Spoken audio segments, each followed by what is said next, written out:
படுத்திக் கொள்வோம். லூக்கா எழுதின சுவிசேஷ புஸ்தகம் போன வாரத்தில் தியானித்த அந்த பகுதியை திருப்பிக் கொள்வோம். லூக்கா எழுதின சுவிசேஷ புஸ்தகம் 1வது அதிகாரம் 5 முதல் 17 வசனங்கள் முடிய.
பெறுவாள்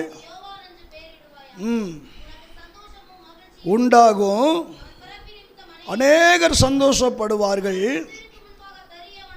இருப்பான், நிரப்பப்பட்டிருப்பான்,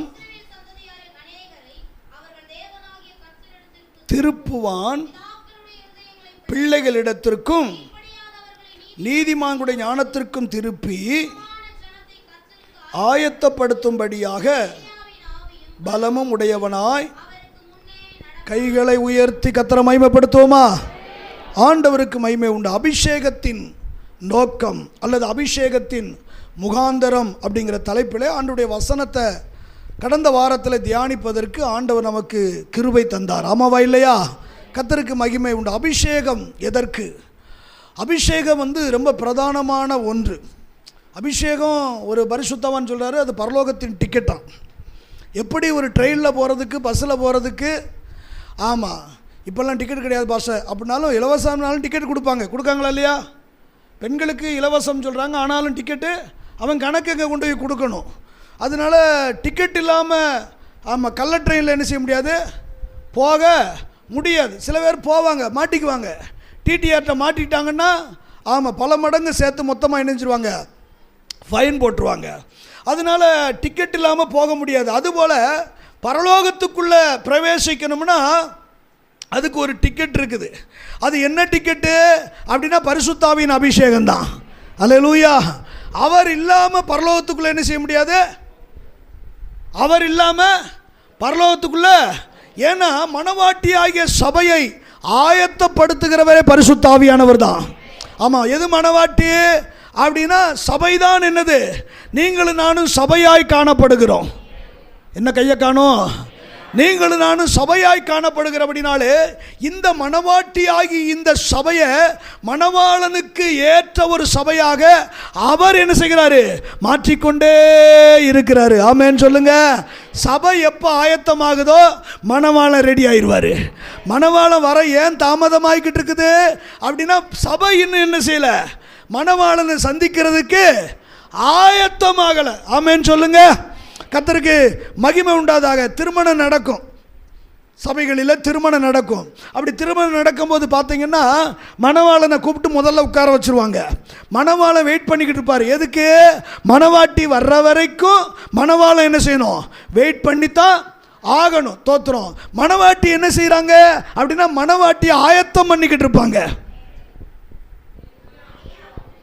எதுக்கு பாஸ் அதெல்லாம் சொல்லி எங்களை ஒரு மாதிரி ஆக்குறீங்க?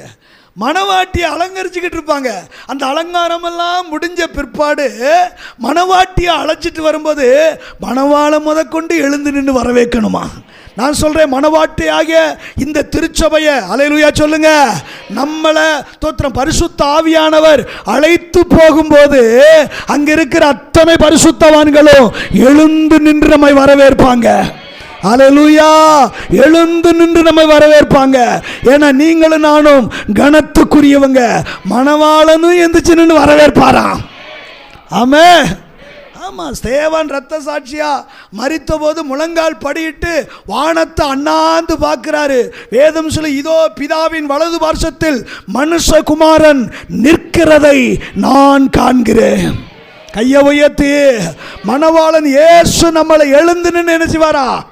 மணவாட்டியே வா என்று அழைப்பாரா? என்னன்னு அழைச்சிட்டு போறான்னு உட்கார்ந்துக்கிட்டு இருக்கீங்க பாருங்க. தோத்திரம். யாரையோ அழைச்சிட்டு போறாரு, எதுக்கு நாங்கள் என்ன வரையா போகிறோம் அப்படின்னு உட்கார்ந்துக்கிட்டு இருக்கீங்க பாருங்க. தோத்திரம். நீங்கள் நல்லா இருப்பீங்க. கையை உயர்த்தி ஒரு அழில சொல்லுங்க, ஆண்டவருக்கு மகிமை உண்டாவதாக. அப்போ அபிஷேகத்தின் நோக்கம் எதற்கு?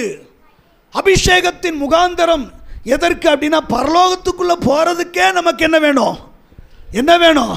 அதனால தான் ஆமாம், காத்திருப்பு ஜெபம் நம்ம வைக்கிறோம். காத்திருப்பு ஜெபத்தில் அபிஷேகத்தை பெற்றுக்கொள்ளணும் அப்படின்னு. பெற்றுக்கொண்டா அடுத்து வரக்கூடாது காத்திருப்பு ஜெபத்துக்கு, ஏன்னா எங்களுக்கு வேலை இருக்குது. என்ன ஒரு மாதிரியே பார்க்குறீங்க? காத்திருப்பு ஜெபத்துக்கு நாங்கள் என்ன செய்கிறோம்? எதுக்கு வர்றோம்? அபிஷேகம் பெற்றுக்கொள்ள. அபிஷேகம் பெற்றுக்கொண்டோம்னா அடுத்து எங்களுக்கு வேலை இருக்குல்ல பாஸ். அப்போ அதுக்கு முன்னாடி வாஞ்சை இருந்துச்சு, இப்போ பெற்றாச்சு. அதனால தான் சில வேளையில் ஆண்டவர் தோத்திரம் தாமதப்படுத்துகிறாருன்னு நினைக்கிறேன். எது? ஆமாம், எத்தனை பேரை நான் பார்த்துட்டேன். இப்படித்தான் அழுது புலம்பியெல்லாம் வாங்கிடுவாங்க, திரும்பி வாங்கின பிறகு என்ன தேட மாட்டாங்க அப்படின்னு சொல்லி சில வேளைகளில் ஒரு அலையிலேயே சொல்லுங்க, அபிஷேகத்திற்காக நாம் காத்திருக்கணும். ஏன்னா அப்போஸ்தலர் நடவடிக்கை புஸ்தகத்தில் அப்போஸ்தலர்களுக்கு ஆண்டவர் சொன்னார். என்ன சொன்னார்? பிதாவின் வாக்குத்தத்தம் நிறைவேற எருசலேமை விட்டு எங்கும் போகாமல் என்ன செய்யுங்க? காத்திருங்க அப்படின்னாரு. சீசர்கள் காத்திருந்தாங்க. எத்தனை பேருக்கு சொன்னாங்க தெரியுமா? 500க்கும் மேற்பட்டவர்களுக்கு கர்த்தர் சொன்னார். ஆனால் காத்திருந்த எத்தனை பேர்? எத்தனை பேர்? நான் சொல்கிறேன், சொன்ன உடனே எல்லாரும் தான் காத்திருந்திருப்பாங்க. ஆனால் கொஞ்சம் கொஞ்சம் நாள் செல்ல செல்ல செல்ல அப்படியே அவங்களுக்கு சில வேலைங்க, அவங்களுக்கு மாடு கண்ணெல்லாம் இருக்கும்ல, பால் கறக்கணும்ல, அவங்களுக்கு சில வேலைகள் இருக்குல்ல, அவங்களுக்கு மாமியார் இருப்பாங்கல்ல, அவங்களுக்கு வீட்டுக்காரங்க இருப்பாங்கல்ல, கொஞ்சம் கொஞ்சமாக டிக்கெட்டு கலந்துச்சு. ஆனால் அந்த 120 பேர் மேல் வீட்டறையில் அப்படியே காத்திருந்தாங்க பாருங்க. ஒருமனப்பட்டவர்களாக ஒரு இடத்துல கூடி வந்த போது, அல்லேலூயா, 50வது நாள் ஆவியான ஒரு வேலையை வச்சிருந்தாரு, ஒரு நேரத்தை வச்சிருந்தாரு. ஆமென் சொல்லுங்க. தோத்திரம். நான் ஆமாம் ரட்சிக்கப்பட்டேன், ஆண்டவரை ஏற்றுக்கொண்டேன், சபைக்கு நான் போய்கிட்டு இருக்கிறேன். அந்த ரட்சிக்கப்பட்ட இந்த ஆரம்ப நாட்கள்லேயே 1 மாதமா 2 மாதமாக தான் ஆகுது ஞானஸ்தானம் எடுத்த உடனே எனக்குள்ள ஒரு வாஞ்ச தாகம் என்னன்னா, அபிஷேகம் பெற்றுக்கொள்ளணும். அபிஷேகம் எப்படி? ஆமாம், பெற்றுக்கொள்ளணும். இதுதான் என்னுடைய தாகம், வாஞ்சியாக இருந்துச்சு. யார் என்ன சொல்ல, நானாக தீர்மானம் எடுக்கிறேன். ஆண்டவரே 1 வாரம் பாஸ்டிங் இருக்க போகிறேன். ரட்சிக்கப்பட்ட ஆரம்பத்திலேயே 1 மாதமாக 1.5 மாதம் தான் ஆகுது, ஒரு தீர்மானம், 1 வாரம் பாஸ்டிங் இருக்க போகிறேன் ஃபுல் டைமா. ஹலோ, ஏன் நீங்கள் எல்லாம் சொல்ல மாட்டேங்க தெரியுமா?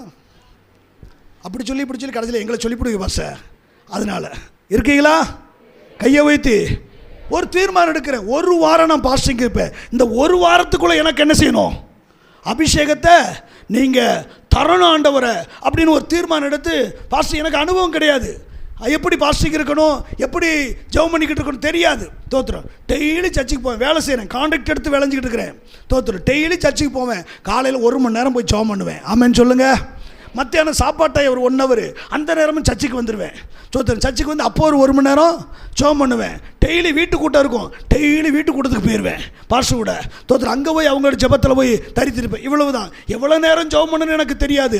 தொடர்ந்து ஜெபம். வெள்ளிக்கிழமை உபவாச ஜெபம். அந்த உபவாச ஜெபத்தில் வந்து பங்கு பெறும்போது பாஸ்டம்மா ஒரு வெளிப்பாடு காக்குற, இந்த பாஸ்டம் அல்ல, என்னுடைய ஆவிக்குரிய பாஸ்டம்மா ஒரு வெளிப்பாடு பார்க்குறாங்க. என்ன வெளிப்பாடு? என் மேலே ஒரு தூதன் வந்து ஒரு எண்ணெய் அப்படி ஊத்துறது மாதிரியே ஒரு தரிசனம் பார்க்குறாங்க. அப்போ பார்த்துட்டு சொல்கிறாங்க, தாவீதனே நாளைக்கு நீங்கள் அபிஷேகம் பெற போகிறீங்க. நாளைக்கு நீங்கள் என்ன செய்ய போகிறீங்க? அபிஷேகம் பெற போகிறீங்க அப்படின்னு. நாளைக்கு மறுநாள் வந்து என்னன்னா, காத்திருப்பு ஜெபம், இரவு காத்திருப்பு ஜெபம். அந்த காத்திருப்பு ஜெபத்தில் நீங்கள் அபிஷேகம் பெற போகிறீங்க அப்படின்னு எனக்கு வந்து கொஞ்சம் சந்தோஷம். கையை வைத்து சொல்லுங்க. ஏன்னா ஆரம்ப அனுபவம் ஒன்றும் தெரியாது. 1 நாள் 2 நாள் 3 நாள் 4 5 நாள் இப்படி பாஸ்டிங் போய்கிட்டு இருக்குது. தோத்திரம், ஆமாம், வயிறு வேற பசிக்குது அடிக்கடி.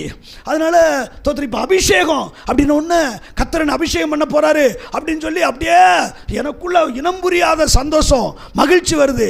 இப்போ அதோட கூட வயிறு பசியும் வருது. நாளைக்கு தான் கர்த்தரன் அபிஷேகம் பண்ணிடுவார்ல அப்படின்னு சொல்லி ஏதாவது லேசாக சாப்பிட்டுக்குமா அப்படின்னு என்ன வருது. கர்த்தர் பொதுவாக சொல்ல என்ன வருது, அப்படி என்ன வருது, உள்ளேருந்து ஒரு சத்தம் வருது. ஒருவேளை சாப்பிட்டதுனால அபிஷேகம் கொடுக்காம போயிட்டார்னா, சாப்பிட்டதுனால அபிஷேகம் கொடுக்காம போயிட்டான்னு தோத்திரம் இருப்போம் அப்படின்னு மறுநாள் எப்படி வரும், அது எப்படி வரும், எங்கிட்டு கூடி வரும், இப்படியெல்லாம் கற்பனை ஓடுது. ஆமாம், தோத்திரம். அன்னைக்கு வேலைக்கு போயாச்சு, சாயந்தரம் வந்தாச்சு, காத்திருப்பு ஜெபத்துக்கு இரவு 9 மணிக்கு காத்திருப்பு ஜெபம் போயாச்சு. போய் ஜெபத்தில் உட்காந்துருக்கோம். அந்த பாசமாக ஒரே வார்த்தை சொன்னாங்க, வேற ஒன்றும் சொல்ல வேண்டாம், சோத்திரம் மட்டும் சொல்லுங்க, சோத்திரம் மட்டும் சொல்லுங்க அப்படின்னாங்க. நான் சோத்திரம் சொல்கிறேன். எத்தனை வட்டம் சொல்ல? சோத்திரம் சோத்திரம் சோத்திரம் சோத்திரம். வயிற்றில் ஒன்றுமே இல்லை. சோத்திரம் சோத்திரம் சோத்திரம் சோத்திரம் சோத்திரம் சோத்திரம் அப்படின்னு. ஆமாம், அந்த ஏங்கி ஃபுல் டைம் இருந்து நீங்கள் சோத்திரம் பண்ணி பாருங்கள், உங்களுக்கு தெரியும். நல்லா மூக்கு முட்டை நல்லா தின்னுட்டு வந்து உட்காந்தா இங்கே இல்லை, மற்ற நாளெல்லாம். ஆமாம், வெறும் வயிற்றில் சோத்திரம் பண்ணி பாருங்க. அந்த சோத்திரம் சோத்திரம் சோத்திரம்னா அந்த ஏக்கத்தில் அப்படி பார்த்தீங்கன்னா சோத்திரம் வராது. அப்படி ஐயோ சோத்திரம் சொல்லாதனால அபிஷேகம் போகிறான் போகுது. அபிஷேகம் கொடுக்காம போயிட்டார்னா மறுபடியும் சோத்திரம் சோத்திரம் சோத்திரம் அப்படின்னு. ஆமாம், 11 மணிக்கு மேலே 9 மணிக்கு ஆரம்பித்த சோத்திரம் 11 மணி வரைக்கும் சோத்திரம் ஓடுது. நம்மளை இங்கே சோத்திரம் சொல்லுங்க, அல்லேலியா சொல்லுங்கன்னா சோத்திரம் சோத்திரம் சோத்திரம் சோத்திரம்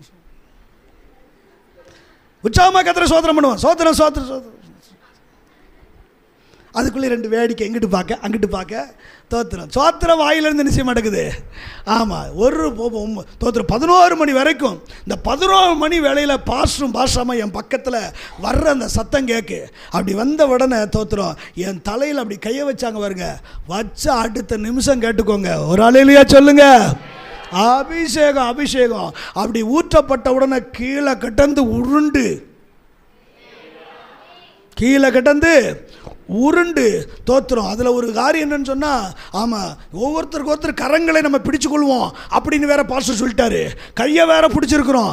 பிடிச்சி நான் கீழே விழுந்தோன்னு என் கூட இருக்கவனை சேர்த்து இழுத்து போட்டு அவனை இழுத்து போட்டு சபையே மல்லாக்க கிடக்குது. நடந்த சம்பவத்தை கர்த்தருக்கு பொதுவாக பலிவிடுத்தது உண்மையை சொல்கிறேன். ஆனால் அன்னைக்கு இறங்கின அந்த அபிஷேகம் பார்த்தீங்கன்னா சபையில் அவங்களே சொல்கிறாங்க, இன்னைக்கு மாதிரியே எப்படி இல்லைங்க. ஆமென், அல்லேலூயா. அபிஷேகத்திற்காக தோத்திரம். ஆமாம், 1 மணிக்கோ 2 மணிக்கோ அந்த கூட்டத்தை கர்த்தர் முடிச்சாரு. அதுக்கப்புறம் தான் சோத்து பானையவே பார்த்தேன். ஹலோ, அபிஷேகம் சாதாரணமானது இல்லைங்க. இந்த அபிஷேகம் சாதாரணமானது அல்லங்க. அபிஷேகம் பெற்றபடினால் தான் அவன் பேதுருடைய நிழலாகிலும் படட்டும் என்று சொல்லி காத்து கிடந்தாங்களாம். அதே அபிஷேகம் பெறாததுக்கு முன்னாடி அதே பேதுரு அந்த பட்டணத்தில் போறாரு வாராரு. ஆமே, யார் அவளை என்ன கண்டுக்கல. ஆனா அபிஷேகம் பெற்ற பேதுரு இப்ப போறாரு, நிழலாகிலும் படட்டுமே. காரணம் அபிஷேகத்துக்கு வல்லமை இருக்குது, அபிஷேகத்துக்கு கிருபை இருக்குது. கையை வைத்து சொல்லுங்க. 3ஆம் மணி தோத்திரம். அந்த 3வது அதிகாரத்தில் 9ஆம் மணி வேளையில் தேவாலயத்துக்கு போகிறாங்க. ஒரு ஜெப நேரத்தை வச்சுருக்காங்க, ஆலயத்தில் போகிறாங்க. யோவானும் பேதுரும் போகிறாங்க. அங்கே ஒரு மனிதன் தோத்திரம் தனக்கு ஏதாவது கிடைக்குமா என்று சொல்லி பார்த்தபோது அவன் சொல்கிறான், வெள்ளியும் கிடையாது பொண்ணும் கிடையாது, ஒன்னே ஒன்று இருக்குது, கர்த்தர் கொடுத்த அபிஷேகம் எங்கள் மேலே இருக்குது. ஆமென். கர்த்தர் கொடுத்த, நான் சொல்கிறேன், பேதுருக்குள்ளே இருந்து மட்டும் தான் கிரியை செய்யுமாக்கும். ஹலோ, பேதுருக்குள்ள இருந்து மட்டும் தான் கிரியை செய்யுமாக்கும். அந்த அபிஷேகம் உங்க மேல இருக்கிறது உண்மையானா உங்களை கொண்டும் கர்த்தர் அற்புதங்களை செய்ய போதுமானது. நான் முன்னாடி சொல்லியிருக்கிறேன், ரூத்துன்னு ஒரு சகோதரி, அவங்க பேர் மாதா. தோத்திரம், ஒரு பட்டாசு தொழிற்சாலையில் வெடி உருட்டிக்கிட்டு இருந்தவங்க. வெடி உருட்டிக்கிட்டு இருக்கிறாங்க. 4 இடத்துல 4 பேர் உட்கார்ந்துருப்பாங்க. தோத்திரம், அந்த ரூம் அறையில் அப்படி வெடி உருட்டிக்கிட்டு இருக்காங்க. வெடி உருட்டிக்கிட்டு அது ஒரு அபிஷேகம் பண்ணப்பட்ட ஒரு அருமையான தங்கச்சி, வாலிப பிள்ளை. சோத்திரம் பண்ணிட்டு மனசுக்குள்ளேயே சோத்திரம் பண்ணிட்டு பாட்டு பிடிச்சிக்கிட்டே இருக்கிறாங்க. அப்படி உருட்டி தள்ளிக்கிட்டு இருக்கும்போது எதுக்க உட்கார்ந்துருக்கிற ஒரு அம்மா, அதுக்குள்ளே ஒரு முனிங்கிற ஒரு ஆவி இருந்திருக்கும் போல தெரியுது. தோத்திரம். இது உருட்டி உருட்டி தள்ளிக்கிட்டு உள்ள அப்படியே தோத்திரம் அந்நிய பாஷையில் பேசிக்கிட்டு கத்தரை பாடி ஆராய்ச்சிக்கிட்டே இருக்குது. அப்படி இருக்கும்போது இது குனிஞ்சு விளைஞ்சிக்கிறதுனால எதுக்கு என்ன நடக்குன்னு தெரியல. திடீர்னு அந்த எதுக்கு இருந்த சகோதரி அந்த முக்காலியை தூக்கி அந்த பலகையை தூக்கி டமார்னு போட்டுட்டு நிறுத்த சொல்ல அவளை, நிறுத்த சொல்ல அவளை. இது பதறி போய் அந்நிய பாஷை பேச ஆரம்பிச்சிருச்சு. பதட்டத்தில் அந்நிய பாஷையில் அது வாட்டுக்கு பேச பதறி போய் தோத்திரம் நிறுத்த சொல்ல அவளை அப்படின்னு தலைவரி கோலமாக இருக்குது. என்னடி செஞ்ச? அது அந்நிய பாஷை பேசிக்கிட்டே இருக்குது, நிப்பாட்ட மாட்டேங்குது. பதறி போய் இது பேசுது. காரணம் என்ன தெரியுமா? உள்ளிருக்கிற அபிஷேகத்துக்கு வல்லமை இருக்குது. ஆமாம், நான் சொல்கிறேன், சமையல் பண்ணிக்கிட்டு சோத்தை அப்படியே அந்த அரிசி அரிசி போட்டுக்கிட்டு அந்த ஒலை கொதிச்சுக்கிட்டே இருக்கும். நீங்கள் வாட்டுக்கு ஆவியில் நிரம்பி உள்ள அந்நிய பாஷை பேசிக்கிட்டே நீங்கள் இருந்தீங்கன்னு வச்சுக்கோங்க, பக்கத்து வீட்டுக்காரி அங்கே உட்காந்து ஆடிக்கிட்டே இருப்பா. செஞ்சுதான் பாருங்களேன். ஹலோ, செஞ்சுதான் நீங்கள் பாருங்களேன், கொஞ்சம் ட்ரை பண்ணி பாருங்களேன். இன்னைக்கு தோத்தர் இவளுக்கு பேய் பிடிச்சிருக்குன்னு சொல்கிறாங்க, நம்ம இங்கே ஆவியில் நிரம்ப போகிறோம், அவள் அங்கே உள்ள ஆடணும். ஒருவேளை மாமியாருக்கு பேய் பிடிச்சிருக்குன்னு வச்சுக்கோங்க, மாமனார் சவுளுக்கு பேய் பிடிச்சிச்சு. மாமனார் சவுளுக்கு மருமகன் கிட்டார் எடுத்து வாசிக்க ஆரம்பிச்சாரு. தோத்திரம் பாச, அதுக்கப்புறம் தானே கல்யாணம் முடிச்சு. இருக்கட்டுமே, மாமனார் தானே, விடுங்க. தோத்திரம். ஆமாம், கிட்டாரை எடுத்து என்ன செய்கிறாரு? வாசிக்க ஆரம்பிக்கிறாரு. இவர் வாசிக்க, அவர் ஆட. ஒரு அல்லேலூயா சொல்லுங்க. வாசிக்க வாசிக்க என்ன செய்கிறாரு? ஆமாம், சவுல ஆட ஆரம்பிக்கிறாரு. அல்லேலூயா தோத்திரம். அப்படின்னா வாசிக்கும் போது கூட அதில் கூட என்ன இருக்குது? ஒரு அபிஷேகம் வெளிப்படுதுங்க. அபிஷேகம் பண்ணப்பட்டவன் எதை தொட்டாலும் அதில் தேவ மகிமை வெளிப்படும். கையை உயர்த்தி சொல்லுங்க. அப்போ அபிஷேகத்தின் முகாந்தர நோக்கத்தை நம்ம என்ன செய்யணும்? அறிந்து கொள்ளணும். ஒருவன் மறுபடியும் பிறவாவிட்டால் தேவனுடைய ராஜ்யத்துக்குள்ளே பிரவேசிக்க முடியாது. எப்படி? ஆவியினாலும் ஜலத்தினாலும் என்ன செய்யணுமா? பிறக்கணும் அப்படிங்கிறாரு. அபிஷேகம் பெறுவது மறுபடி பிறக்கிற ஒரு அனுபவம் அப்படின்னு நிக்கோதேமு என்கிற மனிதனுக்கு ஆண்டவர் 3வது அதிகாரத்தில் அதை நினைவுபடுத்தினார். தெய்வ பிள்ளையே, அபிஷேகம் பெற்றுக்கொள். ஆமாம், அபிஷேகம் பெற்றுக்கொள். அதுக்காக காத்துரு. வாலிப தம்பிக, அபிஷேகத்துக்கு காத்துருங்க. தோத்திரம். நீங்கள் பாஸ்டிங்கிறது செத்தா நான் உங்களை உயிரோட எழுப்புறேன். கையை ஊற்றி சொல்லக்கூடாதா? எங்களால் கையவே தூக்க முடிய மாட்டேங்குது பாஸ்டர், தூக்கி சொல்ல முடிய மாட்டேங்குது. நாங்கள் எங்கே உபவாசம் இருக்க? அல்சர் இருக்குது, பிளசர் இருக்குது. ஹலோ, என்னதுங்க? அலசர் இருக்குது, பிளசர் இருக்குது. என்ன இருக்கட்டும், சாக மாட்டீங்க. அல்சரையும் பிளசரையும் கத்தர் மாற்ற அவரால் முடியும். நிறைய பேர் அர்த்தம் சொல்ல, இது பிசாசு கொண்டு வருகிற ஒரு பெரிய தந்திரம். உனக்கு இந்த பலவீனம், அதனால தலை கிருகிருன்னு சுத்தும். இங்கிட்டாம சுத்துனா நீ இங்கிட்டாம சுத்திக்க, அவ்வளோதானே வித்தியாசம். எங்கிட்ட சுத்துதான், நீ எதிர்மாறா சுத்துனா சரியா போயிருங்க. என்ன ஒரு ஆமேன்னு சொல்ல மாட்டேன் கைய. ஏன்னா பிசாசு ரொம்ப தந்திரமானவன். அவனுக்கு தெரியும், நீ உபவாசம் இருந்து ஜெபம் பண்ண தொடங்கினா நீ அபிஷேகம் பெற்றுவ. நீ அபிஷேகம் பெற்ற நீ உபவாசம் இருந்து ஜெபம் பண்ணா நீ ஆவியில் பலன் அடைஞ்சிருவே, ஈஸியாக என்ன ஜெயிச்சிருவே. அதனால நீ என்ன ஜெயிக்கவே கூடாது. அதனால உனக்கு தலை சுத்து வரும், வாந்தி மயக்கம் வரும், அது என்ன வரும், அடுத்து எல்லாம் வரும். நான் சொல்கிறேன், தோத்திரம். மனுஷன் அப்பத்தினால மாத்திரமல்ல, தேவனுடைய வாயிலிருந்து புறப்படுகிற ஒவ்வொரு வார்த்தையினால் என்னமா? இந்த வேதத்தில் பாருங்க, 66 புஸ்தகம் அத்தனையும் தேவனுடைய வார்த்தை. வார்த்தையினால நீங்களும் நானும் பிழைப்போம். ஆமேன்னு சொல்லுங்க. அல்லேலூயா. ஆமாம், 40 வருஷம் வனாந்தரத்தில் யாரும் சமைக்கலை. பரலோகத்தின் மன்னாவை, தூதர்களின் மன்னாவை கத்தர் புசிக்க கொடுத்தாராம். ஆமாம், நான் சொல்ல, நீங்கள் உபவாசம் இருந்து பாருங்கள், உங்களுக்கு ஆண்டவர் தூதர்களின் மன்னாவை கொடுப்பாரு. ஆமேன்னு சொல்லுங்க. வேலைக்கே போக வேண்டாங்க, நம்ம ஆடு திருட்டு படுத்து கிடக்கலாம், நம்ம ஆடு ஜெபம் பண்ணிட்டு இருக்கலாம். எத்தனை பாக்கியம். எதுக்கு போட்டு கஷ்டப்பட்டு இந்த வீணான போன வெயிலில் திடீர்னு வெடிக்குதான், திடீர்னு வெடிக்குதான், திடீர்னு புகைதான், என்னென்னமோ நடக்குதான். நான் சொல்கிறேன், வேலைக்கே போக வேண்டாம், கர்த்தருடைய சமூகத்தில் உபவாசம் இருந்து மட்டும் ஜெபம் பண்ணி பாருங்க. கர்த்தர் நம்மை போஷிக்க அவர் போதுமானவர். சிங்கக்குட்டிகள் தாழ்ச்சி அடைந்து பட்டினியாக இருக்கும், கர்த்தரை தேடுவோருக்கு நன்மை குறையாது. நம்புறீங்களா? அப்போ அபிஷேகம் ரொம்ப பிரதானமானது. நோக்கம் என்ன? எதுக்கு ஐயா அபிஷேகம்? அந்நிய பாஷை பேசுறதுக்கு? அந்நிய பாஷை பேசுறதுக்கு மட்டும்தானா? தோத்திரம். அந்நிய பாஷை பேசணும். அந்நிய பாஷை அபிஷேகம் பெற்றதுக்கு ஒரு அடையாளமாக கர்த்தர் கொடுத்துருக்கிறாரு. அபிஷேகம் பெற்றுக்கொண்டோம் அப்படிங்கிறதுக்கு ஒரு அடையாளம். தோத்திரம். வெறும் அந்நிய பாஷை மட்டுமே பேசிக்கிட்டு இருந்தால் போதுமா? அப்படின்னா இல்லை இல்லை இல்லை இல்லை, அதுக்கு அடுத்து நிறைய வரங்கள் இருக்கிறது. 9 விதமான வரங்களை குறித்து வேதத்தில் சொல்லப்பட்டிருக்கு. அந்நிய பாஷை பேசினா தான் வியாக்கியான வரங்கள் வெளிப்படும். ஆமென் சொல்லுங்க. பவுல் சொல்றாரு, 10,000 வார்த்தைகளை நான் பேசுகிறேன், ஆனால் அது அர்த்தமுடையதாக இருக்கணும் அப்படிங்கிறாரு. அர்த்தத்தை சொல்லாவிட்டால் நான் அவர்களுக்கு அந்நியனாக இருப்பேன் அப்படிங்கிறாரு. அப்போ அந்நிய பாஷை பேசும்போது அர்த்தத்தையும் சொல்லணும்னா எங்களுக்கு சொல்லலையே, அப்போ பேசாத ஒருத்தர் போதிக்கிறாரு. அப்படின்னா அந்நிய பாஷையை பேசலைன்னா வியாக்கியான வரத்துக்கு அங்கே வேலையே இல்லை. நான் சொல்ல அந்த வரத்தையும் பெற்றுக்கொள்ள நீ வாஞ்சிக்கணும். ஆமென் சொல்லுங்க. தீர்க்க தரிசன வரத்தை நாடுங்கள் அப்படிங்காரு. எதுக்கு தீர்க்க தரிசனம் வரும்? தோத்துறேன், நான் தீர்க்க தரிசி. நான் யாரு? தீர்க்க தரிசன வரம் பெற்றவர் தாவீது அவர்கள். தீர்க்க தரிசன வரம் பெற்றவர் சேவியர் அவர்கள். அல்லேலூயா. ஆமாம், அவருக்குள்ள அந்த வரம் இருக்குது. அது மூடி போட்டு வச்சிருக்காரு, அவ்வளோதான். அதையும் சொல்லிடுறேன். அவர் எனக்கு ஒரு நாள் தீர்க்க தரிசனம் சொன்னார். ஆபிரகாம் சார்லஸ் அப்படிங்கிற ஒரு தேவ மனுஷன் வந்தபோது அவருக்கு அவங்களுக்கு இருந்தா சரிதான். ஆமாம் பாஸ்டர், ஒரே ஒரு நாள் அந்த வரம் கிரி செஞ்சு பாஸ்டர். அதுக்கப்புறம் அதை நான் ஆஃபீஸில் அடமானம் வச்சுருக்கேன். அவர் எனக்கு தீர்க்க தரிசனம் சொன்னது உண்மை. அல்லேலூயா. உட்கார்ந்து பேசிக்கிட்டு இருக்கும்போது ஆவியில் நிரம்பி என்கிட்ட அந்த தீர்க்க தரிசன வார்த்தையை பகிர்ந்து கொண்டார். நான் சொல்லேன், சில கத்துடைய பிள்ளைகளுக்கு அந்த வரத்தை கத்தர் கொடுத்துருக்கிறாரு. வரத்தை நீ இணைச்சிருங்க, மூடி பத்திரமா இருக்கட்டும். ஆண்டவர் கொடுத்தார். அவன் ஒரு தாளந்து வாங்கினவன் சொன்னான் பாருங்க. ஆமாம், நான் உமக்கே திருப்பி இணைஞ்சிடறேன், பத்திரமா கொடுத்துருங்க. போய் உள்ளார் முளைய முடியாது, வாங்கிட்டு வெளியே தள்ளிடுவார். கையை வைத்து ஒரு அலையில் சொல்லுங்க, தோத்துரும். தீர்க்க தரிசனம் வர எதுக்கு? சபை பக்தி விருத்தி அடையணும். நாம் சொல்கிற தீர்க்க தரிசனம் அதில் கேட்குறவங்களுக்கு என்ன உண்டாகணும்? பக்தி விருத்தியை அது உண்டு பண்ணணும். அந்நிய பாஷை எதுக்கு அப்படின்னா நமக்குள்ள ஒரு பக்தி விருத்தி. நீ எந்த அளவுக்கு அந்நிய பாஷை பேசிக்கிட்டே இருப்பியோ உன்னையே தெரியாது, உனக்குள்ளாக ஒரு பக்தி விருத்தி உண்டாகிட்டே இருக்கும். கையை வைத்து சொல்லுங்க.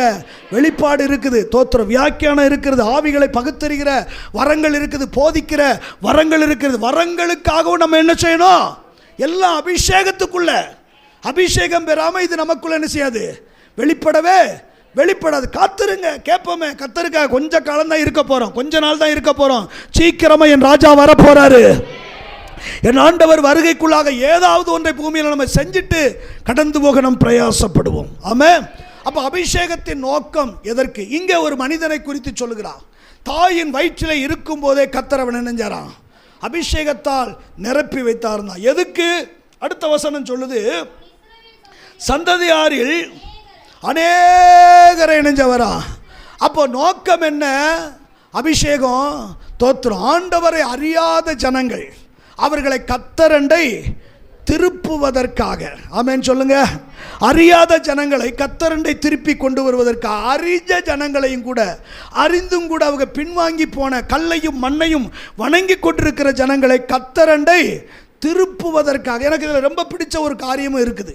என்ன அப்படின்னா, சகரியாவை குறித்து அங்கே சொல்லப்படுகிறது. 7-8 வசனத்தை நம்ம பார்த்தோம் அப்படின்னா, எலிசபெத்து மலடியாய் இருந்தபடினாலே அவர்களுக்கு பிள்ளை இல்லாது இருந்தது. இருவரும் வயது சென்றவர்களாய் இருந்தாங்க. அப்படி இருக்க அவன் தன் ஆசாரிய வகுப்பின் முறைமையின்படி தேவ சந்நிதியிலே ஆசாரிய ஊழியம் செய்து வருகிற காலத்தில். அப்படின்னா என்ன? எனக்கு ரொம்ப ஆச்சரியமாக இருந்தது.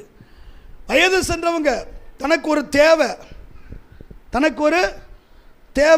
அவனுக்கு ஒரு தேவை இருக்குது 2 பேருக்கும். அந்த தேவை இருந்த போதிலும் கூட அந்த தேவை இதுவரைக்கும் அவங்களுக்கு கிடைக்கல, அது நிறைவேறலை. ஒரு ஆளிலே சொல்லுங்க, தன் தேவை இதுவரைக்கும் பூர்த்தி ஆகலை. கர்த்தர் கொடுக்கல. பலமுறை உபவாசித்திருப்பாங்க, ஜெபித்திருப்பாங்க, என்னென்னமா செஞ்சிருப்பாங்க, ஆனால் அது நிறைவேறலை. நான் சொல்கிறேன், நிறைவேறலை, எனக்கு கிடைக்கல, கர்த்தர் தரலை அப்படிங்கிறதுக்காக கர்த்தருடைய ஊழியத்தை விட்டு விடலை. ஹலோ, கையை உயர்த்தி ஒரு ஆளிலே சொல்லுங்க, கர்த்தருடைய ஊழியத்தை விட்டுவில்லை. எனக்கு தான் கிடைக்க மாட்டேங்குது, எனக்கு தான் இது நடக்கலையே, நான் எதுக்கு இந்த ஊழியத்தை செய்யணும்? தோத்து என்னை பார்த்து இப்படிலாம் கேள்வி கேட்பாங்கல்ல. பெரிய ஊழியம் செய்கிற, உனக்கு இது நடந்துச்சா, உனக்கு இது கிடச்சிச்சா, அந்த கர்த்தர் தான் உனக்கு கொடுக்கலையே, பிறதுக்கு நீ இதை செய்கிற அப்படின்னு எத்தனையோ பேர் கேள்விகளை.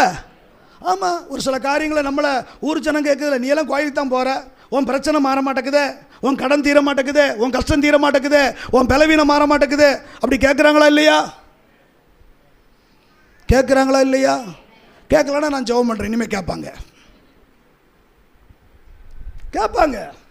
ஊரில் கேட்காமலாம் கிடையாது. அப்படி கேட்கலன்னா 100 நாள் வேலைக்கு போய் ஒட்டு கேளுங்க, ரோதை ஒட்டு கேட்டால் அப்படி மாதிரி கேட்டு பாருங்க, உங்களை பற்றி தான் பேசுவாங்க. உங்களை பற்றி தான் அங்கே ஒரு பட்டிமன்றம் நடக்குது அப்படின்னா தோத்திரம் உங்களை பற்றி தான் என்ன செய்கிறாங்க பேசிக்கிட்டு இருக்கிறாங்க அப்படின்னு அர்த்தம். தோத்திரம் உங்களை பற்றி தான் பெரிய கோயிலுக்கு போகிற தங்கச்சி அப்படின்னு பேசுவாங்க. ஆனால் அவங்களோட சேர்ந்து நீங்கள் பேசிடக்கூடாது. ஆமேன்னு சொல்லுங்கள். அல்லேலூயா. சில வேளைகள் அப்படித்தான் பேசுவாங்க. இந்த சகரியாவை குறித்து எலிசபெத்தை குறித்து பேசியிருப்பாங்க. தோத்திரம் பெரிய ஊழியம் செய்கிறாங்களாம். தோத்திரம் அவங்களுக்கே அது கிடைக்கல, அவங்களுக்கு அது நடக்கலை. தோத்திரம் அநேக வேளை நிந்தைக்குள்ளாக நாம் தள்ளப்படுகிற ஒரு அனுபவத்துக்குள்ளாய் கடந்து போகலாம். சில காரியம் தோத்திரம் நமக்கு கிடைக்காதது போல காணப்படலாம். வசனம் சொல்லுது, நெடுநாள் காத்திருப்பது இருதயத்தை இளைக்க பண்ணும். சோர்ந்து போயிடுவோம். தோத்திரம் கேட்டு கிடைக்கலையே, இன்னும் நடக்கலையே. தோத்திரம் அப்படின்னா என்ன, ஊழியத்தை விட்டுருவோம், கொடுத்த வேலையை விட்டுருவோம். நான் சொல்கிறேன், ரைட்டு, ஊழியத்தை விட்டுருங்க. அதுபோல் உலக வேலை செய்கிறீங்க பாருங்க, அதையும் விட்டுருங்க. ஏன்னா வருமானம் போச்சே, சம்பாத்தியம் போச்சே, அதிலெல்லாம் கவனம் கரெக்டாக இருக்கும். ஆனால் கர்த்தருடைய சேவையை செய்கிறதுக்கு, கர்த்தருடைய பணியை செய்கிறதுக்கு மட்டும் மனசு என்ன மாட்டேங்குது. என் பிரச்சனை மாற மாட்டேக்குல்ல, என் தேவை சந்திக்கப்பட மாட்டேக்குல்ல அப்படின்னு. ஆனால் சகரியா அப்படி இருக்கல. தனக்கு கிடைச்சதோ கிடைக்கலையோ கர்த்தருக்கு கொடுக்கக்கூடிய அந்த பணியை செய்து கொண்டே இருந்தான். நான் சொல்கிறேன், கர்த்தர் ஒரு வேலையை வச்சுருந்தாரு. நான் சொல்ல, உங்களுக்கு ஒரு உயர்வுக்கு ஒரு வேலையை வச்சிருக்கிறாரு, ஒரு மேன்மைக்கு ஒரு வேலையை வச்சிருக்காரு, ஒரு ஆசீர்வாதத்துக்கு ஒரு வேலையை வச்சிருக்கிறாரு. ஆமே, கர்த்தர் அதை செய்வதற்கு தருவதற்கு அவர் போதுமான கர்த்தரா இருக்கிறாரு. கர்த்தரை நம்புங்க. சங்கீதத்தில் வாஸ்தவமே, இஸ்ரவேலே கர்த்தரை நம்பு. ஆரோன் வீட்டாரை கர்த்தரை நம்புங்க, அவரே அவர்களுக்கு துணையும் கேடகமாக இருக்கிறார். கர்த்தருக்கு பயப்படுகிற சிறியோரை பெரிய அவர் நிச்சயமா அவங்களையே ஆசீர்வாதிப்பார்னா, அவங்களையே நம்பி இருக்கிற நம்மளை விட்டுருவாரா? கொஞ்சம் காலம். ஆமாம், சில விசுவாச புடமிடுதல் உண்டாகும், சில வனாந்தர பாதையை நம்ம சந்திக்க வேண்டியது இருக்கும். ஆனால் வனாந்தரம் தான் வாழ்க்கை நினைக்காதீங்க, வனாந்தரம் வயல்வெளியாய் மாறும். எத்தனை பேர் நம்புறீங்க? உங்கள் வறட்சி செழிப்பாய் மாறும் தெய்வ பிள்ளைய. உங்கள் கடன் பிரச்சனை நிச்சயமாக மாறும், உங்கள் கஷ்டம் நிச்சயம் மாறும், உங்கள் கண்ணீர் யாவும் துடைக்கப்படும். ஆமேன்னு சொல்லுங்க. இப்போ அபிஷேகத்தின் நோக்கத்தை நீங்கள் அறிஞ்சு கொள்ளணும். என்ன அப்படின்னா, அநேகரை கர்த்தரண்டை திருப்புவதற்காக. அவனை பற்றி சொல்ல போது, அவன் எலியாவின் ஆவியும் பலமும் உடையவன். எலியாவை கோடிட்டு காட்டுறாரு. அந்த அபிஷேகத்தினுடைய ஒரு வித்தியாசத்தை சொல்றார். அவன் எலியாவின் ஆவியும் பலமும் உடையவன். எலியாவின் ஆவி எப்படிப்பட்டது அப்படின்னா, 1 ராஜாக்கள் 17:1 இப்படி சொல்லுது, குடிகளிலே நோக்கி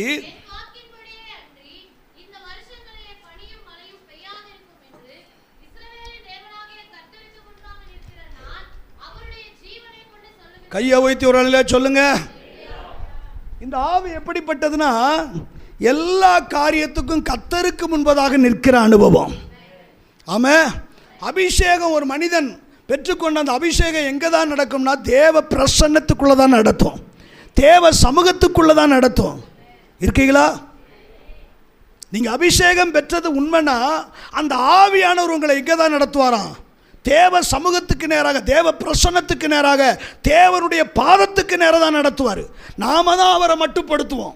அவர் எப்போவுமே சமூகத்துக்கு வா, என் பிரசன்னத்தை அனுபவி, என் பாதத்தில் வந்து உட்காரு. தோத்திர வேதத்தில் 2 மனுஷனை உங்களுக்கு தெரியும், ஈசாக்குடைய பிள்ளைங்க. ஒருத்தன் ஏசா, ஒருத்தன் யாக்கோபு. ஏசாவை பற்றி வருது, ஒரே தகப்பனுடைய பிள்ளை தான். ஒருத்தன் தோத்திரம், அவன் வேட்டைக்காரனும் வன சஞ்சாரியுமாக இருந்தானா.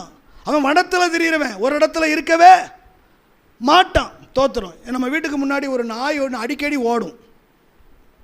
இந்த பின்னாடி உள்ள வீட்டுக்காரங்க வளர்க்குறாங்க. அந்த நாய் திடீர்னு ஓடும், இந்த அது வரைக்கும் ஓடிட்டு மறுபடியும் ஓடியாரும், திடீர்னு அங்கே வரைக்கும் ஓடும், திரும்பி கொஞ்ச நேரத்தில் வரும். தோத்திரம். ஆமாம், ஒரு இடத்துல அது என்ன செய்யாது, உட்காரவே. சில பேர் பாருங்க, உட்காரவே மாட்டாங்க, அமரவே மாட்டாங்க. ஆனால் இனி ஒருத்தரை பற்றி சொல்லப்பட்டிருக்குது, அவன் குணசாலியும் அவன் தான் ஆசீர்வதிக்கப்பட்டான். அவன் எதிர்பார்த்ததெல்லாம் உண்மைதான், எதிர்பார்த்தது உடனே கிடைக்கல. ஆனால் நாட்கள் வந்தது, கர்த்தர் அவனை ஆசீர்வதித்து. அவன் சொல்கிறான், தோத்திரம், இந்த யோர்தானை கடந்து கோலும் கையுமாய் கடந்து போனே, இப்பொழுது 2 பரிவாரங்கள் உடையவனாக. தேவ பிரசன்னத்தில் தேவ சமூகத்தை அனுபவிக்கிற தெய்வ பிள்ளைகளுக்கு நிச்சயமாக ஒரு நாளிலே இரட்டிப்பான நன்மையை தந்தே தீருவார். கையை உயர்த்தி ஆண்டவருடைய பரிசுத்த நாமத்துக்கு மகிமை உண்டாவதாக. கர்த்தருக்கு முன்பதாக நிற்கிறவன் யார் அவன்? ஆகாப் என்கிற ராஜா. அவன் இஸ்ரவேல் ஜனங்களை ஆளுகை செய்கிறவன். இஸ்ரவேல் ஜனங்கள் கர்த்தருடைய பிள்ளைகள், இவனும் கர்த்தருடைய பிள்ளை ஆளுகை செய்கிறவன். ஆனால் அதுக்கு முந்தின அதிகாரத்தை நீங்கள் வாசித்து பார்த்தீங்கன்னா அந்த வருஷத்தில் ஒரு விதைக்கிற ஒரு காலம். என்ன காலம்? காலங்கள் ரெண்டு விதமாக பிரிப்பாங்க. ஒன்று விதைப்பின் காலம், இன்னொன்று அறுப்பின் காலம். ரெண்டு விதமான காலங்கள் உண்டு. விதைப்பின் காலம் அப்படின்னா என்ன? விதைக்கிற காலத்தில் தோற்ற விவசாயத்துக்குன்னு ஒரு தெய்வம் இருக்குது. என்னதுங்க? என் ஆத்துமாவே கர்த்தரை ஸ்தோத்திரி. விதைக்கிறதுக்குன்னு விதைக்கும் போது அதை வழிபட்டா, அந்த தெய்வத்தை வழிபட்டு அந்த வருஷத்தில் ஏராளமான விளைச்சல் இருக்கும், மகசூல் இருக்கும் அப்படின்னு சொல்லி நம்பி தோத்துறோம். இந்த ஆகாப் என்கிறவன் என்ன செய்கிறான்? தோப்பு விக்கிரகத்தை வழிபட்டு பாகால் தெய்வத்தை என்ன செய்கிறான்? வழிபட தொடங்குகிறான். இவன் வழிபடுவதனாலே அந்த ஜனங்கள் முழுவதுமே என்ன செய்கிறாங்க? ஹலோ, நான் சொல்ல, ஒரு வீட்டில் அப்பா அம்மா தோத்துறோம். ஆமாம், கையில் ஒன்றை கட்டிக்கிட்டு கலர் கலராக சேலையை உடுத்திக்கிட்டு மஞ்சள் கலராக உடுத்திக்கிட்டு போகுதுன்னு வச்சுக்கோங்க. பிள்ளைகளும் என்ன செய்வாங்க? அவங்களுக்கு ஏதாவது தெரியுமா? தெரியாது. அப்பா அம்மா எப்படியோ, தலைவன் எப்படியோ அப்படியே தொண்டர்களும். இப்போ ஆகாப்பு எப்படியோ எல்லா ஜனமும் என்ன செய்கிறாங்க? பாகாலை வழிபடும்படியாக முற்படுகிறாங்க. இப்போ அவனுக்கு யார் சொல்கிறது? யார் அறிவிக்கிறது? நீ செய்கிறது தப்பு, தோத்திரி, இது கல்லு, இதை செய்யக்கூடாது, மெய்யான தெய்வம் யெகோவா தெய்வம் ஒருவர் தான். யார் சொல்கிறது? இருக்கீங்களா? தோத்துறோம். இந்த அபிஷேகம் பெற்றவன் தவறை பார்த்துட்டு சும்மா இருக்க மாட்டான். ஹலோ, குறைய பார்த்துட்டு, குற்றத்தை பார்த்துட்டு, பாவத்தை பார்த்துட்டு சும்மா போகவே. சில பேர் சொல்லுவாங்க, நமக்கு எதுக்கு, பாஸ்டர்கிட்ட போய் சொல்லிடுவோம். அப்போ நீங்கள் எதுக்கு? அவர் சொன்னால் அவருக்கு அவங்களுக்கு தானே சண்டை வரும். நம்ம ஒதுங்கிக்கலாம்ல, நம்மளும் கூட சேர்ந்து அவங்களோட ஆமாம் தட்டிக்கலாம்ல. ஹலோ, இருக்கீங்களா? தோத்துறோம். ஆமாம், அதில் ஒரு இவங்களே கூட ஒரு தீர்மானம். ஆமாம், இதில் என்ன இருக்குது? உலகத்தில் இல்லாததையா செஞ்சிட்டாங்க, விடுங்க சிஸ்டர். ஒரு சிலர் அப்படி அட்ஜஸ்ட்மெண்ட் பண்ணுறது. ஆமாம், நம்ம வேணால் பண்ணிக்கலாம், எனக்கு வேறு வழி இல்லை, நான் வேணால் அப்படி பண்ணிக்கலாம். தோத்துறோம். துன்மார்க்கராக வாழ்ந்தால் கூட கல்லறைக்கிட்ட போய் நல்லாத்தான் சொல்லி ஜெபம் பண்ணணும். அப்படி ஜெபம் பண்ணலைன்னா அவங்க சர்ச்சுக்கு வர மாட்டாங்க. அப்படி வேணால் செஞ்சுக்கலாம். ஆனால் பரலோக தேவன் அப்படி அல்ல, நீதி உள்ள நியாயாதிபதி. ஆமாம், அவர் உள்ளதை உள்ளபடி, இல்லாததை இல்லாதபடி தான் அவர் தீர்ப்பார். ஆமேன்னு சொல்லுங்க. கர்த்தருக்கு மகிமை உண்டாவதாக. அவன் தைரியமாக போய் நிற்கிறான். ஆமாம், என்ன நீ அதையா பூஜை பண்ணுற, நீ அதையா கும்பிட்டுக்கிட்டு இருக்கிற, உனக்கு விளைச்சல் இந்த வருஷம் நிறையா இருக்குன்னு நினச்சிக்கிட்டு இருக்கியா? சில பேர் அப்படி சொல்கிறாங்க. நீங்கள் அங்கே போங்க, நீங்கள் அங்கே போங்க, உங்களுக்கு இந்த வருஷம் பாருங்கள், உங்கள் பிரச்சனையெல்லாம் மாறி, உங்கள் கடனெல்லாம் தீர்ந்து, நீங்கள் போய் அதை மட்டும் நீங்கள் தோத்துறோம் அந்த சுற்றி மட்டும் வந்துருங்க போதும். எதை? கொடிக்கம்பத்தை தான். அந்த கொடிக்கம்பத்தை நீங்கள் சுற்றி வந்தீங்கன்னா தோத்துறோம். வாங்க எல்லாரும் போய் சுற்றுவோம். ஏகப்பட்ட தேவையோடு நான் இருக்கிறேன். இன்னொரு மாதிரியே பார்க்குறீங்க. சுற்றுனா தேவை சந்திக்கப்படும்னா தோத்துறேன். நீங்கள் கூட வீட்டுக்கு போயிருங்க, நான் சுற்றிக்கிட்டே இருக்கிறேன். ஒரு சிலர் அதை சுற்றுனா அதெல்லாம் நடந்துடும். தோத்துறேன். நீங்கள் போய் அதை போய் நீங்கள் கோயிலில் போய் ஒரு நேர்த்திக்கடன் போட்டு இதை செஞ்சு பாருங்கள், அது நடந்துடும். நான் சொல்ல, பேய்க செய்யும். எகிப்து தேசத்தில் தோத்துறோம். மோசே அற்புதம் செஞ்சான்னு மந்திரவாதிகளும் அற்புதம் செஞ்சாங்க. கடைசி வரைக்கும் நிலைக்கல. கடைசியில் ஒரு சாவை வச்சுருந்தாரு, எல்லாம் செத்து மாண்டாங்க. அப்போ கடைசி முடிவு சாவு தான். சாகிறதுக்காக நம்ம போகணுமா, வாழ்கிறதுக்காக நம்ம இருக்கணுமா? தீர்மானிக்க வேண்டியது நம்ம தான். கையை வைத்து சொல்லுங்க, அல்லேலூயா. தோத்துரு. ஏன்னா சில வேளைகளில் நான் இப்படி சொல்லுவது உண்டு. தோத்துரு, தூதனை கத்த தள்ளும்போது தோத்துரு, அவன்கிட்ட இருந்து ஆண்டவர் என்ன வாங்கிட்டார்னா அபிஷேகத்தை மட்டும்தான் எடுத்தார், வல்லமையை எடுக்கலை. என்னதுங்க? அவன்கிட்ட என்ன இருக்குதுன்னா வல்லமை இருக்குது. எந்த ரூபத்தையும் அவனால் எடுக்க முடியும். ஆமாம். தோத்தர், நேற்று நைட்டு தாத்தா வந்தார், நேற்று வந்து என்னை கையெடுக்க சொன்னார். எடுத்துரு கையை. உன்னால் முடியலன்னா யார்ட்டையாவது அருவாளை கொடுத்து எடுக்க சொல்லிடு. கையெடுக்க சொன்னார். அதனால் வேட்டி சேலையெல்லாம் வாங்கி பாட்டி வந்துச்சு, அம்மா வந்துச்சு, மாமியார் வந்துச்சு. வரும். ஒளியின் தூதனின் வேஷத்தை தரித்து கொள்ளுற ஒளி கத்த. ஒரு நாளில் அவன் தூதனாக இருந்தவன் மேட்டிமை கொண்டபடினால் தள்ளப்பட்டான். நம்ம எப்படி நம்ம நினைக்கிறோமோ கற்பனை பண்ணுறோமோ அந்த ரூபத்தில் அவன் என்ன செய்ய முடியும்? வர முடியும். கர்த்தர் ஒருவரே தேவன், என்ன என்று வேற தேவர்கள் உங்களுக்கு உண்டாயிருக்கக்கூடாது. வானத்தின் கீழே பூமிக்கு மேலே யாதொரு சுரூபத்தையோ யாதொரு விக்கிரகத்தையோ வணங்கவோ நமஸ்கரிக்கவோ கூடாது அப்படின்னு இருக்காரு. நாம் ஆராதிப்பது ஒரே ஒரு தெய்வத்தை. கையை வைத்து சொல்லுங்க, அவரை தவிர உலகத்தில் வேற தெய்வம் இல்லைங்க. தேவைக்காக ஏதோ உள்ளே போயிடுறோம், தேவைக்காக ஏதோ காரியத்தை மாறிடுறோம். கர்த்தர் நம்மளை பார்த்து வேதனைப்படுவாராக்கும், கர்த்தர் நம்மை பார்த்து துக்கப்படுவாராக்கும்.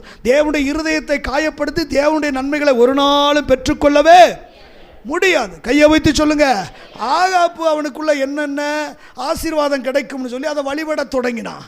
ஆனால் தோத்திரம், செபிக்கிற ஒரு மனிதன், அபிஷேகம் பெற்றப்பட்ட மனிதன் தவறுன்னு சொல்கிறான். தோத்திரம், கர்த்தருக்கு முன்பதாக நான் சொல்கிறேன்டா, இந்த வருஷத்தில் மழை பெஞ்சு உனக்கு நிறைய ஆசீர்வாதம் வரும்னு நீ நினச்சிக்கிட்டு இருக்கிற. என் வாக்கின்படி அன்றி இந்த வருஷத்தில் பனியும் பெய்யாது மழையும் பெய்யாது என்று கர்த்தருடைய ஜீவனை கொண்டு சொல்கிறேன். ஆமாம், நான் நினைக்கிறேன் ஒரு ராஜாவுக்கு முன்னாடி போய் இப்படி சவால் விட்டுட்டு ஒருத்தனால் வர முடியுமா? வர முடியுமா? நான் உங்கள்கிட்ட கேட்குறேன். நம்ம ஊர் பிரசிடண்ட்டை சொல்லிட்டு வெளியே வர முடிய மாட்டேங்குது, கவுன்சிலரை சொல்லிட்டு, ஆனால் ஏட்டையாவை சொல்லிட்டு வெளியே வர முடிய மாட்டேங்குது. ஆனால் ஒரு தேசத்தை ஆளுகிற ராஜாட்ட அப்படி சவால் விடுறான் அப்படின்னா தோத்திர உயிருக்கு பயந்தவன் கிடையாது எலியா. ஏன்னா அந்த அபிஷேகம் அப்படிப்பட்டது. வேதம் சொல்லுது, தேவன் நமக்கு பயம் உள்ள ஆவியை கொடாமல் பலமும் அன்பும் தெளிந்த புத்தியும் உள்ள ஆவியவே கர்த்தர் கொடுத்திருக்கிறாரு. உங்க மேல இருக்கிற அபிஷேகம் எப்படிப்பட்டதுன்னா பயம் உள்ள ஆவியே கிடையாது. தப்புனா தப்புன்னு சொல்லு, ஆமென். தவறுனா தவறு, ஆமென் சொல்லுங்க. எலியாவின் ஆவி, அந்த ஆவியை உடையவன் தான் யோவான் ஸ்நானகன். கையை வைத்து சொல்லுங்க, ஆமென். மார்க் எழுதின சுவிசேஷ புஸ்தகம் 6வது அதிகாரத்தில் 16 முதல் 18 வசனங்களை பார்க்கும்போது, கேட்ட பொழுது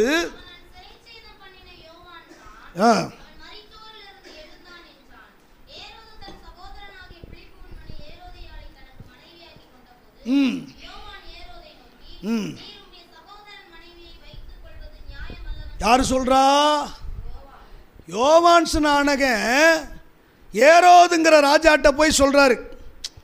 அவன் என்ன செஞ்சிட்டான் அப்படின்னா, பிலிப்பு அவனுடைய சகோதரன், ஏரோதனுடைய சகோதரனுடைய மனைவியை கணக்கு பண்ணிட்டார். ஹலோ தம்பி பொண்டாட்டி கணக்கு பண்ணிட்டார். ஆமாம், தாம் பொண்டாட்டி மாதிரி எடுத்துக்கிட்டாரு, அதிகாரத்தை பயன்படுத்தி எடுத்துக்கிட்டாரு. சரி, பூனைக்கு யார் மணி கட்டுறது? அபிஷேகம் பண்ணப்பட்டவர்களாக முடியும். தப்பை பார்த்தாச்சு, தவறை பார்த்துட்டு அப்படியே கண்டு காணாது போல விட முடியுமா அப்படின்னா தைரியமாக போய் சொல்கிறாரு. என்னன்னா, சகோதரனுடைய மனைவியை வைத்துக் கொள்வது அது சரி கிடையாது. அவனை ஏறோது மனம் திரும்பு, இல்லட்டா கர்த்தர் போட்டுருவாராக்கும். அல்லேலூயா. ஏறாதுன்னு நினைக்க, நீ என்ன போடுறது, ஒன்றை நான் போட்டுருவேன். அவன் சொல்கிறான், சாவுக்கு நான் பயந்தவன் கிடையாது, தப்புனா தப்பு தான். அதுதாங்க அபிஷேகம், அதுதான் அபிஷேகம். உன் கண்ணுக்கான ஒரு தவறு நடக்குன்னா நீ அதை காம்ப்ரமைசன் பண்ணிக்கிட்டு அதை ஒத்துழைச்சிக்கிட்டு நீ இருக்கன்னு சொன்னால் ஆவியானவரை துக்கப்படுத்துகிற. உன் கண்ணுக்கான ஒரு தப்பு நடக்குது, ஒரு பாவத்தை நீ பார்க்குற, ஒருத்தன் வழி விலகி போகிறான், இடறி போகிறான், சத்தியத்துக்கு மாறா நடக்கிறான் அப்படின்னா நீ அதை பார்த்து கண்டும் காணாது போல இருக்கிறன்னா ஆவியானவர் என்ன செய்கிற? ஹலோ, தப்புனா தப்பு. அதுதான் கர்த்தருடைய அபிஷேகம். யோவான் ஸ்நானகன் மேலே எலியாவின் ஆவியும் பலமும் உடையவனாக இருந்தான். அதனால எலியா எப்படி ராஜாவாக இருந்தாலும் சரி, ஆமேன்னு சொல்லுங்க, தப்புனா தப்பு தான். அதுதாங்க அபிஷேகம். ஒரு மனிதன் மேல் ஆவியானவர் வரும்போது அவர் தோத்திரம் பாவத்தை குறித்தும் நீதியை குறித்தும் நியாய தீர்ப்பை குறித்தும் உலகத்தை குறித்தும் கண்டித்து உணர்த்துவாராம். அப்போ அபிஷேகம் பாஸ்டர் மட்டும்தான் கண்டிக்கணும். ஆமாம், அப்போத்தானே நீங்கள் மட்டும் வசம் வாங்கிட்டு இருப்பீங்க. நாங்கள் கண்டிச்சோம்னா எங்களை ஏதாவது சொல்லுவாங்கல்ல. அப்போ உனக்கு எதுக்கு அபிஷேகம்? போகும்போது வச்சுட்டு போயிரு. ஹலோ, அபிஷேகம் உங்களுக்குள்ள இருக்குன்னு சொன்னால் பாவத்தை குறித்து என்ன செய்வாராம்? கண்டிப்பாராம். நீ பேசுறது சரியில்லை, நீ பார்க்கறது என்னத்தை பார்த்துக்கிட்டு இருக்க மொபைலில்? சொல்வாரா சொல்ல மாட்டாரா? உங்கள் மனசாட்சியோடு உங்கள் ஆவியோடு கூட சேர்ந்து பேசுவார்.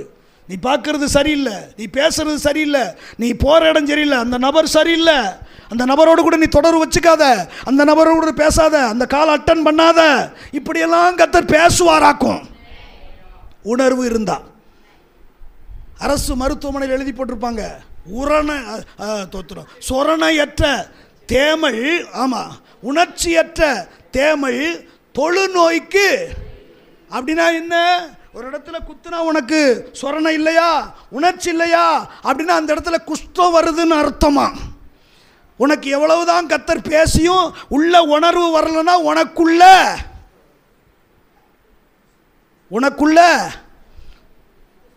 குஷ்டம் வந்திருக்குன்னு அர்த்தம். ஹலோ, குஷ்டத்தை போக்க ஒரே மருந்து இயேசுவின் ரத்தம் மட்டும்தான். இயேசுவால் அன்றி அந்த தோத்திரம் அந்த வியாதியை போக்கவே முடியாது. கையை வைத்து ஒரு அலையிலே சொல்லுங்க. ஆண்டவருக்கு மகிமைண்டதை கண்டித்து பேசுகிற ஒரு காரியம்.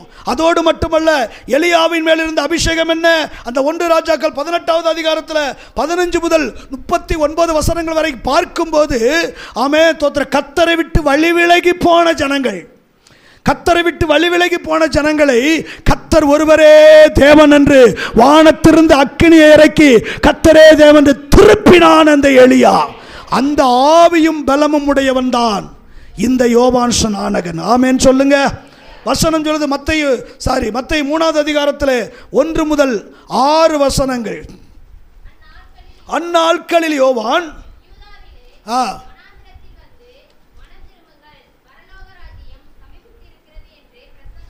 பண்ணினான்.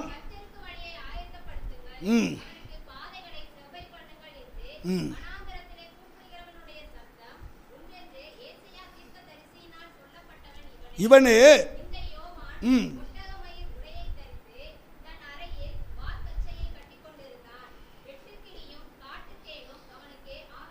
இருந்தது.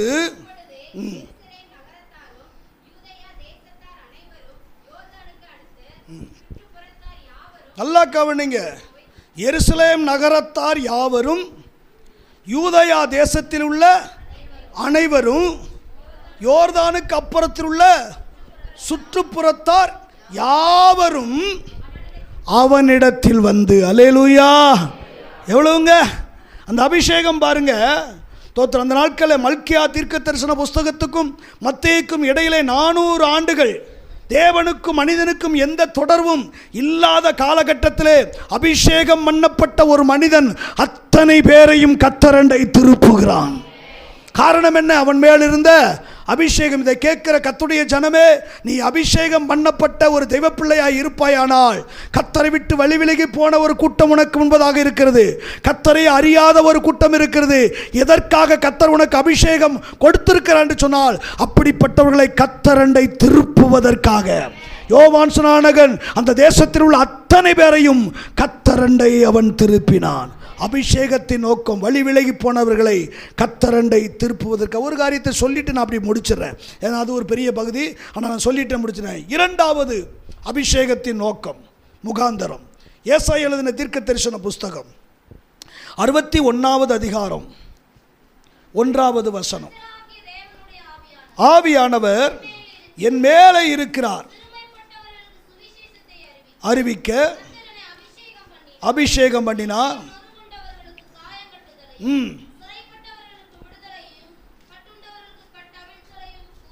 ஒரு அல்லேலூயா சொல்லுங்களேன்.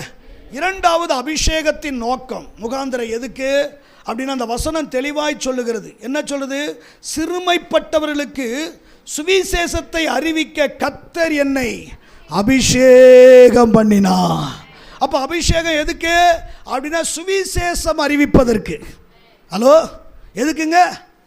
எதுக்குங்க சொல்லுங்க. பக்கத்தில் கையை பிடிச்சி சொல்லுங்க. உங்களுக்கு கொடுத்த அபிஷேகம், மூஞ்ச பார்த்து சொல்லக்கூடாதா?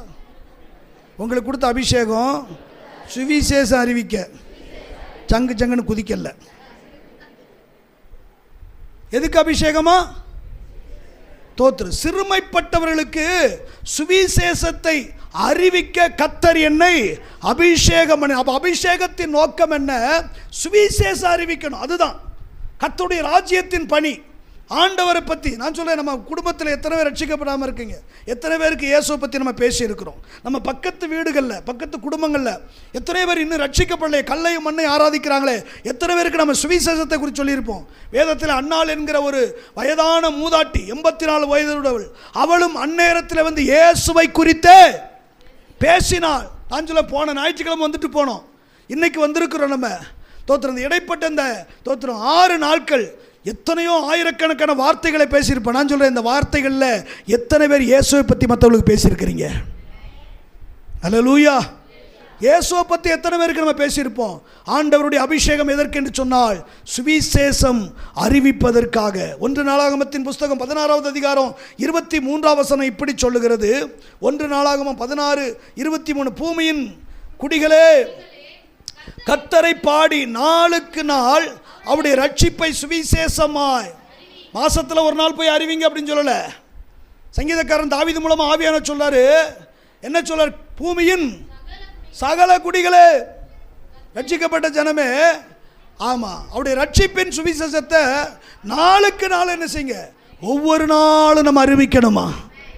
அதைத்தான் அப்போஸ்தலனாகிய பவுல் சொல்லுகிறாரு. சுவிசேஷத்தை பிரசங்கித்து வந்தும் மேன்மை பாராட்ட எனக்கு இடமில்லை, அது என்மேல் விழுந்த கடமை. சுவிசேஷத்தை நான் சொல்லாவிட்டால் எனக்கு ஐயோ. மார்க் எழுதின சுவிசேஷ புஸ்தகம் அதில் 16:15 இயேசு சொன்னார், நீங்கள் உலகமெங்கிலும் புறப்பட்டு போய் சர்வ சிருஷ்டிக்கும் சுவிசேஷத்தை பிரசங்கம் பண்ணுங்கள். நான் சொல்ல, உலகமெங்கு நீங்கள் போக வேண்டாங்க, உங்கள் கிராமத்தில் நீங்கள் ஆண்டவரை பற்றி சொல்லுங்க. நான் சொல்கிறேன், அபிஷேகம் பண்ணப்பட்ட பிற்பாடு எத்தனை பேருக்கு நம்ம சுவிசேஷத்தை சொல்லியிருக்கிறோம்? சுவிசேஷம் சொல்லப்படாவிட்டால் பரிசுத்த ஆவியானவர் உங்களை பார்த்து துக்கப்படுவார்.